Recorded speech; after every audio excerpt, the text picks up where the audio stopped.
దేవుని ఘనమైన శ్రేష్టమైన పరిశుద్ధ నామమునకు మహిమ స్తుతి ప్రభావములు కలుగును కాక. బాగున్నారా? దేవాది దేవుడు మరొక నూతన దినాన్ని మన జీవితంలో అనుగ్రహించి ఉన్నారు. ఈ నూతన దినములో ఉదయం లేవంగానే మీరందరూ కూడా ప్రార్థన చేశారని, ప్రభుతో సమయాన్ని గడిపారని నమ్ముచూ ఉన్నాను. ఈ దినం ఒక అద్భుతమైన శ్రేష్టమైన వాగ్దానమును పరిశుద్ధాత్మ దేవుడు మన కొరకు సిద్ధపరిచి మనతో మాట్లాడాలని ప్రభు ఆశపడుతూ ఉన్నారు. ప్రార్థన పూర్వకముగా ఈ యొక్క వాగ్దానాన్ని పొందుకుందాం. తలలో వంచండి ప్రార్థన. పరిశుద్ధుడానికి వేలాది వందనాలు, స్తోత్రాలు. ఉదయకాల సమయంలో మేమందరం నీ సన్నిధికి వచ్చి ఉన్నాము. మాతో మీరు మాట్లాడి దర్శించి నీ కృపలో భద్రపరచమని యేసు నామమున అడిగి వేడుకొనిచి ఉన్నాము మా పరమ తండ్రి, ఆమేన్. ఈ దినం దేవుని వాగ్దానము చదువుకుందాం. బైబిల్ గ్రంథాలు తెరవండి. కీర్తన గ్రంథము 62వ సంకీర్తన 2వ చరణమును చదువుకుందాం. ఆయనే నా ఆశ్రయదుర్గము, ఆయనే నా రక్షణకర్త, ఎత్తైన నా కోట ఆయనే, నేను అంతగా కదిలింపబడను.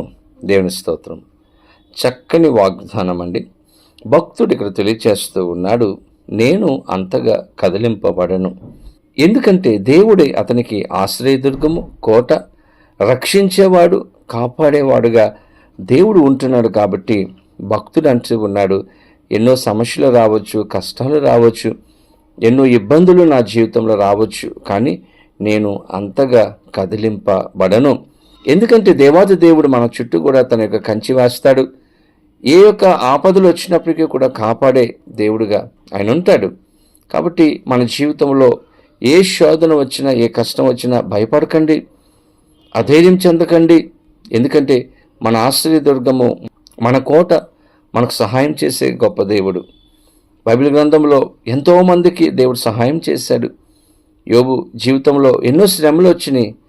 దేవుని బిడ్డలారా, యోబు కుటుంబం చుట్టూ కూడా దేవుడు కంచి వేశాడు. గల కారణం యోబు భక్తిగా జీవించాడు, దేవునికి ఇష్టంగా జీవించాడు, చెడుతనమును విసర్జించాడు, దేవునికి నమ్మకంగా జీవించాడు.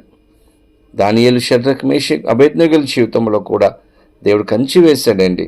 గల కారణం వారు చేసుకున్న భక్తి, ప్రార్థన జీవితాన్ని కలిగి ఉన్నారు.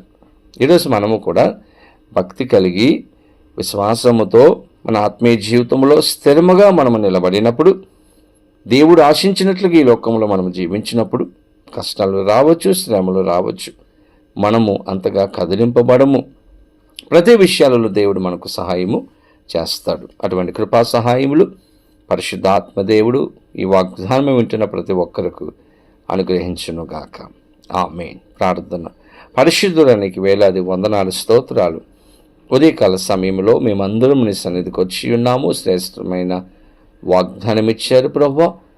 మీరే మాకు ఆశ్రయదుర్గము, మా కోట, మా రక్షణ కర్తమైనటువంటి దేవుడిగా మీరున్నారు. మీకు స్తోత్రాలు. ప్రతి సమస్యలలో అయా మాకు తోడుగా ఉండి నడిపించే గొప్ప దేవుడిగా మీరున్నందుకు మీ స్తోత్రాలు. మమ్మలను కాపాడే దేవుడిగా మీరున్నందుకు మీ స్తోత్రాలు. ఈ వాగ్దానం వింటున్న ప్రతి వారి జీవితంలో అద్భుతమైన కార్యాలు చేయమని, వారి యొక్క ప్రార్థనలకు జవాబు దయచేయమని యేసు నామమున అడిగి వేడుకొనిచి ఉన్నాము మా పరమ తండ్రి, ఆమేన్. తండ్రి, కుమార, పరిశుద్ధాత్మ త్రియేక దేవుని యొక్క దీవెన ఆశీర్వాదము సదాకాలము కలుగును గాక. ఆమేన్.